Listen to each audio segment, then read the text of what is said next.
Bonjour Karine, bonjour à toutes et à tous. Bonjour à tous. Aujourd'hui, nous vous retrouvons avec Karine pour vous parler de la mélatonine. Alors, une petite précision avant de démarrer. Ce que nous allons vous présenter est issu de recherches cliniques et scientifiques.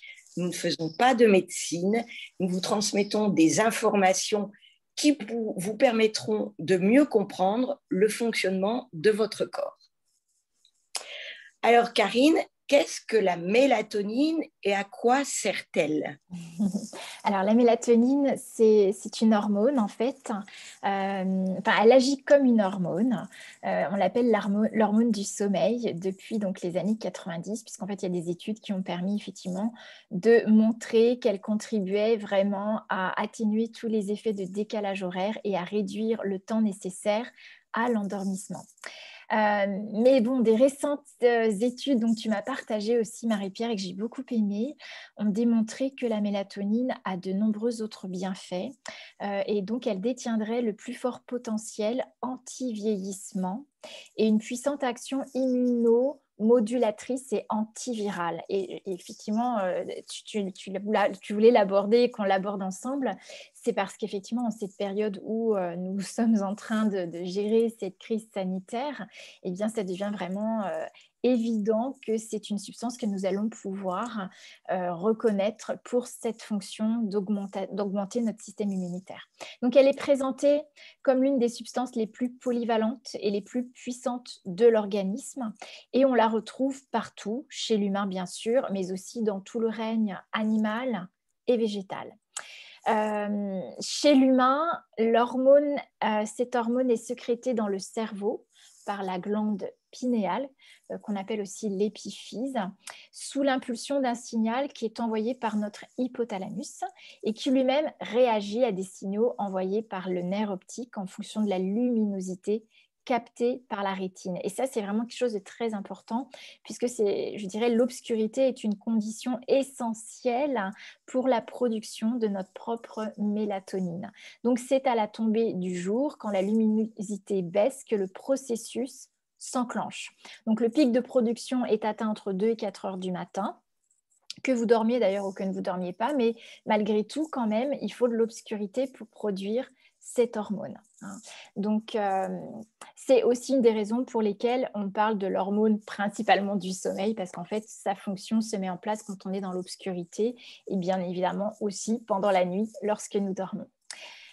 Ouais. Voilà un petit peu ça. Souvent, on parle de la mélatonine comme étant l'hormone du sommeil, mais cette hormone a d'autres bienfaits et vertus. Oui, bien sûr, bien sûr. Donc en fait, effectivement, la mélatonine, les chercheurs ont pointé en particulier son action protectrice contre le syndrome de détresse respiratoire dû à des infections bactériennes ou virales, donc par exemple en cas de pneumonie. Elle agirait également en bloquant le stress oxydatif et la production de cytokines pro-inflammatoires qui provoquent en fait qui sont provoquées par les infections. Également, elle a un rôle de synchronisation, c'est-à-dire qu'elle va informer toutes les structures de notre corps du moment de la journée. Et donc, à ce titre, elle va avoir une influence sur notre rythme veille-sommeil et en inhibant en fait les systèmes d'éveil, en ralentissant le rythme cardiaque et en relâchant les muscles et donc en baissant la température corporelle. Voilà. Mais elle agit aussi, comme on l'a dit, sur notre immunité et notre pression sanguine. Également, elle a un impact très puissant antioxydant. Donc, outre son rôle de régulation du rythme circadien, qui est bien connu, elle fait partie de l'arsenal antioxydant dont dispose l'organisme pour se protéger des dégâts occasionnés par nos radicaux libres, qui sont générés en fait par notre environnement et notre propre fonctionnement.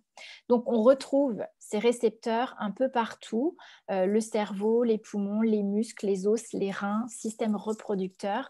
Donc, c'est pour vous dire son importance. On retrouve également la mélatonine au cœur, de nos cellules, c'est-à-dire qu'elle est très exposée au stress oxydatif et donc elle va permettre d'éliminer les radicaux libres qui sont en excès et qui viennent saturer nos cellules et nos tissus. En fait, elle agit également sur l'activité et la synergie avec d'autres molécules antioxydantes comme le glutathion que nous connaissons bien chez LifeWave puisqu'on a un patch qui va augmenter notre production de glutathion. Voilà. La mélatonine, elle a également un rôle neuroprotecteur. Il y a une étude qui a été menée en fait sur 35 personnes qui a montré leur performance au test de mémoire et d'acuité cognitive. C'était étroitement corrélé à leur sécrétion de mélatonine. Donc, on sait aujourd'hui que les personnes atteintes de troubles cognitifs, comme la maladie d'Alzheimer, la mémoire, la concentration, synthétisent moitié moins de mélatonine que la moyenne. Donc, c'est vrai qu'il y a une étude qui suggère que la mélatonine pourrait constituer une réelle piste thérapeutique dans ce cadre de maladies neurodégénératives, dont Alzheimer, Huntington, prévenir les risques d'AVC, les œdèmes cérébraux. Voilà, donc vous voyez, voilà, c'est vraiment très très large hein, dans son rôle. Également, elle va contribuer à améliorer donc, tous les symptômes dont souffrent les personnes, comme le sommeil, les problèmes d'endormissement. Donc, il y a une meilleure une meilleure rapidité à l'endormissement, la durée du sommeil peut être allongée, la qualité du sommeil est favorisée, bien évidemment. Et ça a une action effectivement sur l'humeur, sur la nervosité, sur le stress, sur la notion de dépression, bien évidemment. Elle a également, comme elle est antioxydante, elle a une fonction qu'on dira, en fait, on a démontré qu'elle avait une activité antiproliférative et qu'elle induisait l'apoptose, c'est-à-dire l'anarchie des cellules, c'est-à-dire quand on est, par exemple, qu'on développe des cellules qu'on dit cancéreuses, malignes, eh bien, elle va avoir cette fonction antiproliférative de ces cellules cancéreuses. Elle va renforcer notre immunité également quand elle est sécrétée à son niveau maximum, c'est-à-dire entre 2 et 3 heures du matin. C'est exactement le moment où les cellules du système immunitaire se mettent à se multiplier au niveau de notre circulation sanguine.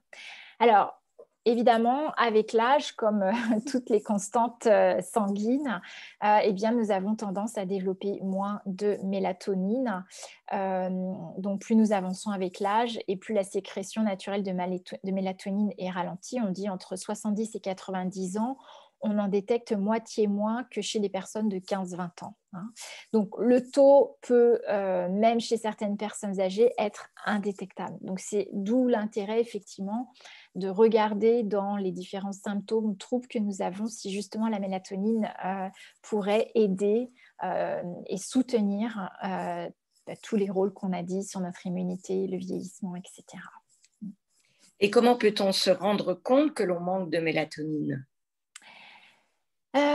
Alors, un apport de mélatonine n'est intéressant que si on en manque pour combler un déficit. Donc, effectivement, comment on voit ce manque et ce déficit ? Un manque de mélatonine se manifestera en fait de différentes façons. Déjà d'une, la perturbation du rythme circadien. Donc, c'est-à-dire quand on voyage et qu'on a du mal à se recaler tout de suite, à être dans son présent et eh bien, on est décalé. Ça montre, par exemple, quand on travaille sur un rythme... Voilà, les 3-8, c'est ce que je cherchais, merci Marie-Pierre.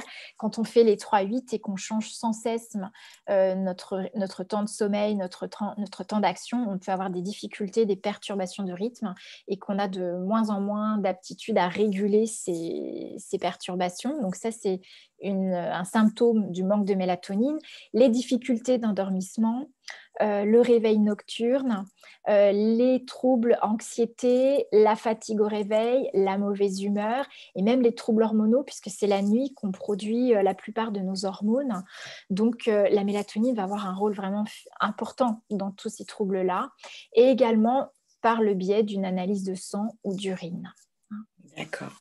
Et donc, quelles solutions pouvons-nous mettre en œuvre pour booster cette production de mélatonine dans notre corps de façon naturelle. Oui, parce qu'en fait, c'est ça qui nous intéresse, puisque l'objectif ici, ce n'est pas de faire des conseils médicaux, mais en fait, c'est de nous inviter à observer que le corps produit lui-même cette mélatonine et qu'avec LifeWave, nous avons trouvé la possibilité d'informer le corps, avec notre propre lumière corporelle, de produire lui-même sa mélatonine.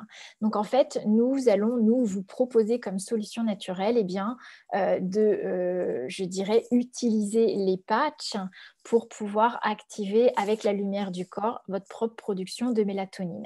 Alors, ce qui est intéressant de comprendre, c'est que la mélatonine, elle fonctionne en fonction de la lumière et de l'obscurité. Donc, parmi les comportements qui épuisent la mélatonine, vous allez avoir l'exposition excessive à la lumière et surtout la lumière artificielle le soir et particulièrement la lumière bleue qu'on retrouve avec les écrans d'ordinateur, mais même avec la télévision. Quand on regarde la télévision tard le soir, c'est une exposition à la lumière bleue qui peut empêcher le déclenchement de la production de la mélatonine. Voilà. Donc, c'est intéressant aussi pour favoriser cette production, eh bien, de dormir dans l'obscurité totale et puis d'éviter de vous exposer trop longtemps avant de vous coucher à la lumière bleue des ordinateurs, des écrans, tout simplement, qui sont autour de vous. Également, les horloges numériques, témoins de veille des appareils électroniques, vont également limiter le déclenchement de la production de la mélatonine. Donc, c'est bien d'éviter toute forme de lumière et de rayonnement électronique, électromagnétique. Le but est de renforcer, en fait, ce qui va déclencher la production de mélatonine, c'est le contraste entre lumière et obscurité.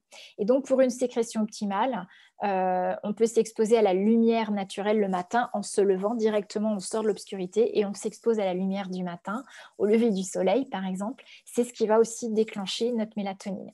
Moi, je sais, je faisais aussi des exercices de s'exposer par exemple à la lumière dans la journée et ensuite de s'enfermer pendant 15 minutes dans une pièce totalement obscure, de fermer les yeux et ça déclenchait aussi notre taux de mélatonine. Voilà.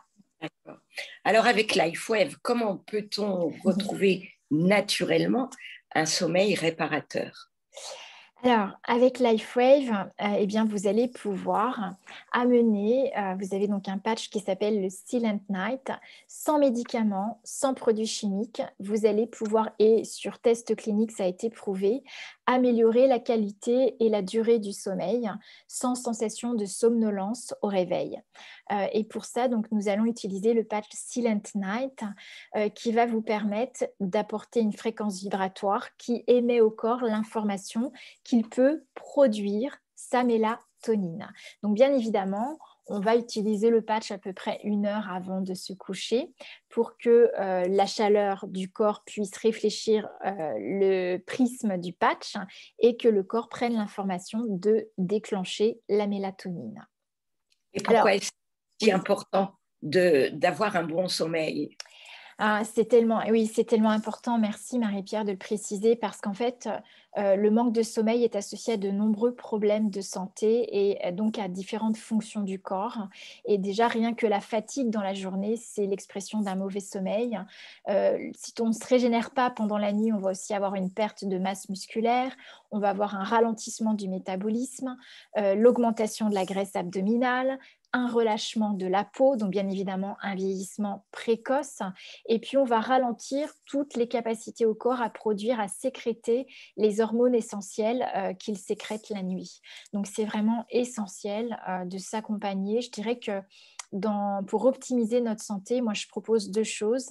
C'est boire, s'hydrater avec de l'eau parce que tous les échanges cellulaires, et c'est même indispensable quand vous utilisez les patchs, sont vraiment essentiels. L'eau est essentielle pour permettre les échanges et bien évidemment un sommeil réparateur pour soutenir toutes les fonctions du corps. Voilà. Et à propos de Silent Nights, il a été prouvé que cliniquement que ce patch augmentait la durée du sommeil jusqu'à 66%. Donc c'est vraiment un gros bénéfice pour le corps. C'est ça, exactement. Il a même été je dirais, primé de classe 1 pour pouvoir éventuellement être vendu en pharmacie parce que les tests cliniques ont vraiment mis en évidence son action sur le sommeil. Oui, tout à fait. Et existe-t-il des effets secondaires ou des contre-indications par rapport à la mélatonine et à l'augmentation de ce taux de mélatonine? Alors, en fait, comme c'est le corps qui va déjà lui-même auto-réguler sa production, donc je dirais, il n'y a pas de contre-indication. C'est vrai que quand on donne de la mélatonine par voie extérieure, en fait, on va rajouter de la mélatonine sans savoir si le corps en a besoin et en quelle quantité il en a besoin. Et là, ça peut rentrer en contre-indication avec l'utilisation d'aspirine, de bêta-bloquants, d'antihypertenseurs, puisque ça va, en fait, l'aspirine, les bêta-bloquants et les antihypertenseurs vont inhiber la sécrétion de mélatonine. Donc, du coup, ce n'est pas toujours évident, effectivement, de savoir quelle en est la quantité, en fait, ce dont on a besoin. Mais c'est pour ça que quand on amène les patchs, eh bien, le corps, lui, va auto-réguler ce dont il a besoin en mélatonine, donc sans contre-indication. Et bien évidemment, comme ça joue sur les taux hormonaux, c'est vrai que si une femme est enceinte ou qu'elle est allaitante, on évitera, si elle n'a pas l'habitude d'utiliser les patchs chez Night, d'utiliser la mélatonine pour laisser tranquille son corps sur le plan hormonal. Oui. Bien. Ça fait beaucoup de choses très intéressantes. Est-ce que tu aurais quelques conseils nutritionnels à nous proposer? Oui, bien sûr. Alors, pour la mélatonine, ce qui favoriserait, je dirais, la production de notre mélatonine, ce sont entre autres les champignons de Paris que vous connaissez. Ça peut être le lait de vache, puisque vous avez des hormones dans le lait de vache. Ça peut être le saumon, les œufs, les fruits à coque, comme les cacahuètes, les amandes, les légumineuses, et puis certaines céréales, le raisin, les cerises, la canneberge, les tomates vont favoriser la production de la mélatonine. Que des bonnes choses. C'est ça. Merci Karine pour toutes ces informations très intéressantes. N'oubliez pas, la mélatonine participe à un sommeil réparateur et au maintien d'un état général du corps, d'un bon état général. Plus on avance en âge, moins nous produisons de mélatonine. C'est pour cela qu'il vaut mieux prévenir une dégénérescence cellulaire précoce et pour bien dormir, eh bien faites le plein de mélatonine. Toutes ces informations et bien d'autres, vous les retrouverez dans le journal de la médecine anti-âge de mars 2021. C'est un très très bel article, Vivre mieux et plus longtemps en bonne santé. Je vous le rappellerai dans le post qui accompagne cette vidéo. Et vous y trouverez également un petit test rapide pour savoir si vous manquez de mélatonine. Ça, c'est super, génial. Merci Marie-Pierre, c'est top. Une dernière précision concernant les patchs LifeWave. Vous en avez l'habitude maintenant. Les patchs ne guérissent pas. Ils permettent au corps de fabriquer de quoi se réparer et fonctionner de manière optimum.